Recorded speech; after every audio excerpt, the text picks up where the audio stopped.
What's up guys, my name is Ace, and today I wanted to talk about and bring up a list of a good handful of bugs that still persist in Black Ops 6's multiplayer. Some of these are bugs that have been around since the launch of the game and they're still there. Other bugs are brand new with Season 3, although so far at least nothing totally game-breaking that I've seen with Season 3, which is refreshing. I think overall it was a fairly smooth season update. And then there's a few other bugs that have been fixed in the past that are popping up again after this update. And so I just wanted to make a video compiling a good list of these bugs since people are reporting them to me constantly, and it's often hard to mention these in passing in other videos, so I just thought I'd compile them into one video, largely because I also had to look at the Trello board where the developers show their current status on various bugs, and there's really not a whole lot going on there right now. Basically, they've confirmed there's a fix scheduled for the slide to prone bug that exists for players that use the hybrid setting, where they can no longer slide to prone, but it works just fine for other settings, at least in my experience.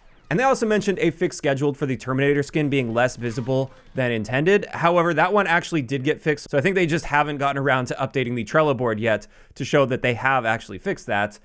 And then for ranked play, the SR updates may not appear in the ranked play menus as expected when completing a match. That's all they've got listed, and there are obviously more bugs than this. So that's what we're going to be going over today, just to bring some awareness to these bugs, just in case the developers aren't aware, although I suspect they are aware of at least some of these, they just haven't put it on the Trello. And then also, for several of these bugs, there are actually some workarounds that I'm aware of, so if you are experiencing them, there are ways to get around them and fix them for yourself, at least until the developers can get on top of fixing it for good. And let's dive into a bug that has existed, I believe, since the launch of the game. It has been around for quite some time, at least I know. And this is the Dreadnaught Bug. For those of you guys that have used a Dreadnaught in-game, when you come out of that Dreadnaught, assuming you survive for the entire duration, it will often lock your stance. So you can't change stances. If you're crouched, you can't stand up, or if you're standing, you can't crouch or slide or prone. You're basically locked into whatever stance you are in that moment.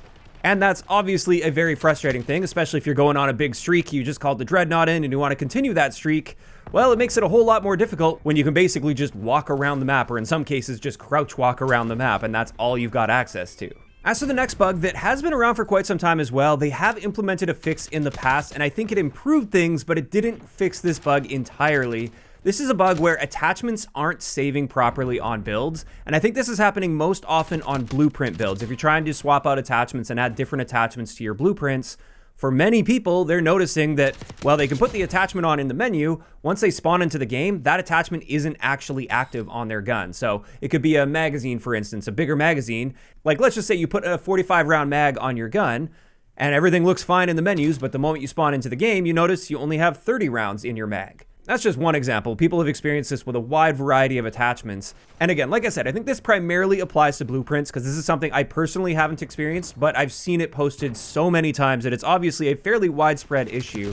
Now, from what I've seen for this, a potential workaround that has worked for some people is you go to that weapon build and delete the weapon build and just start from scratch, build it again, put those attachments back on. And for many people, they reported this fixes it for them. So give that a shot if you are experiencing this. Maybe it'll fix it for you, maybe not.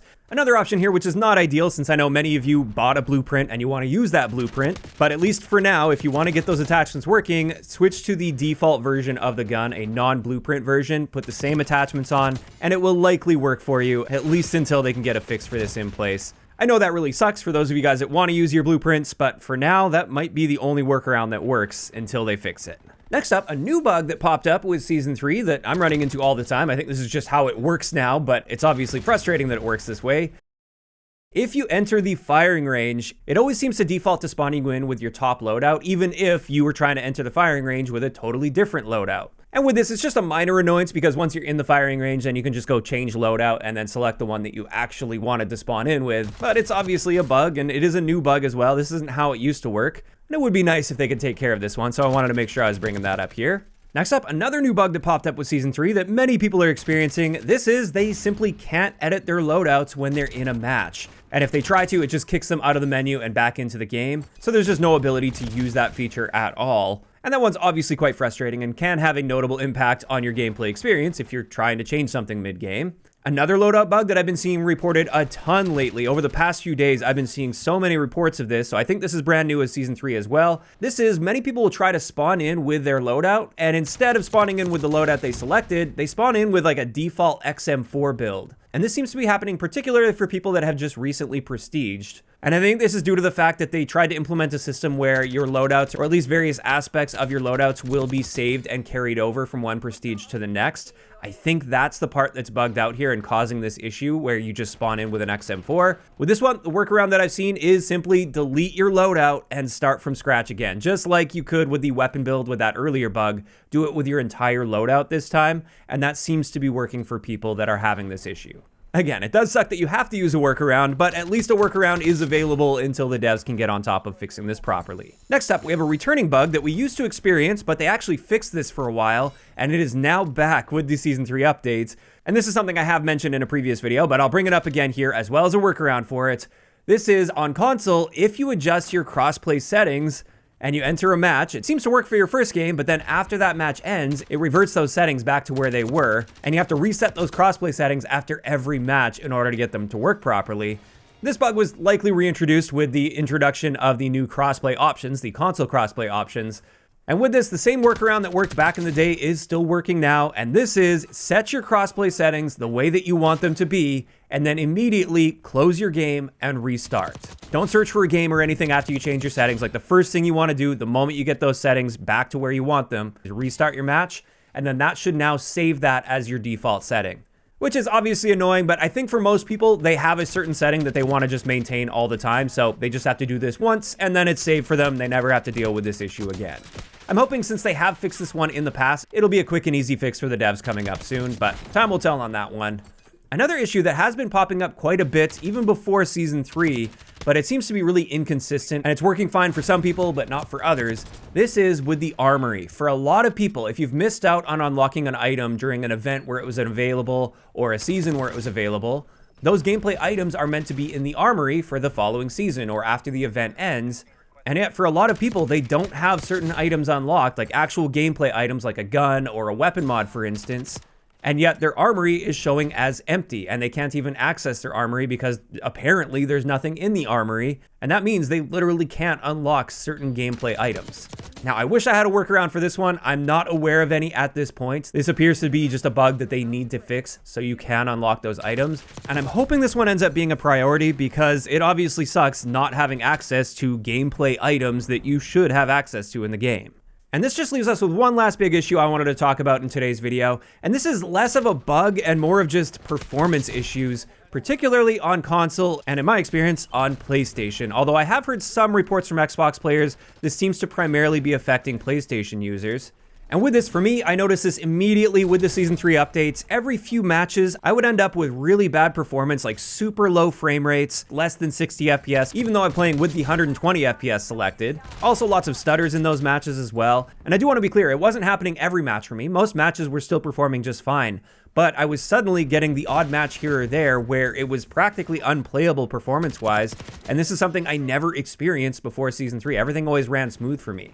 Now, I know these performance issues aren't happening for everyone on PlayStation, since I've seen plenty of comments with people saying, I don't know what you're talking about, it's working just fine for me.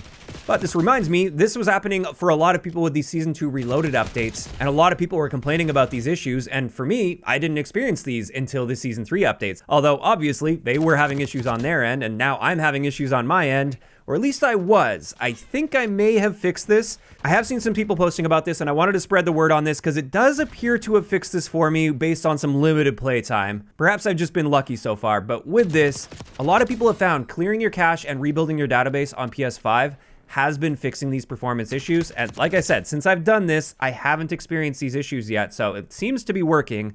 So if you guys are experiencing sudden performance issues on console, I'm going to link you to a page in the description of the video that will go through the steps for your individual console on how to clear your cache, and that may end up fixing these performance issues for you. It's no guarantee, but hopefully it helps. And there we go. That's going to wrap it up for the list of current bugs and issues with the game that I wanted to bring up and make sure the devs are aware of, even though, like I said, I'm sure they're aware of many of these on the back end. But it seems they just haven't really been keeping up with the Trello board quite as consistently as many of us would like. And with that, this is a great opportunity for you guys. If you guys are experiencing any other bugs or issues with the game that I didn't point out in today's video, please let me know in the comments down below and be as descriptive as possible. I suspect we're going to be seeing a few devs roll through here, and maybe they'll be scrolling down to the comments as well, and they can pick out a few other bugs that people are experiencing. So try to be clear and concise with exactly what you're experiencing. And if you guys enjoyed this video, a like rating is always appreciated. And don't forget to subscribe for more if you haven't already. I'll talk to you guys next time.